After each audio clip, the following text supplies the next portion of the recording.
The European Union is recommending its countries reinstate travel restrictions for Americans due to rising COVID cases in the U.S.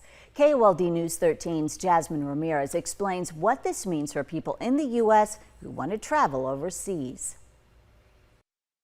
A vaccine card is becoming just as important as a passport is for traveling, especially after the EU removed the U.S. from its safe travel list. Get vaccinated if you want the least amount of problems or least amount of hurdles to overcome for your travel, not just globally, but also domestically. Ryan Hansen, the president of Bon Voyage Travel, believes guidelines for unvaccinated travelers will become stricter.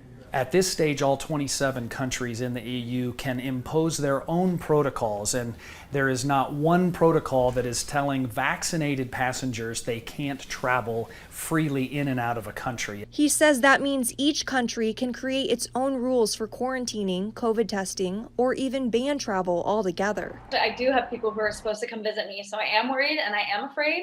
The EU's announcement is a bit concerning for Julia Binner. She just left Arizona and arrived in Paris this week to study abroad.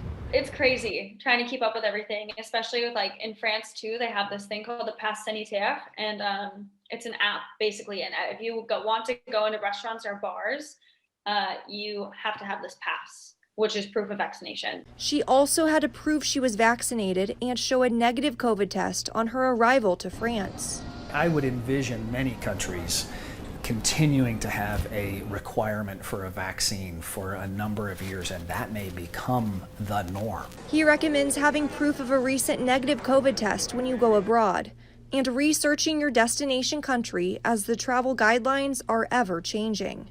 In Tucson, Jasmine Ramirez, KOLD News 13.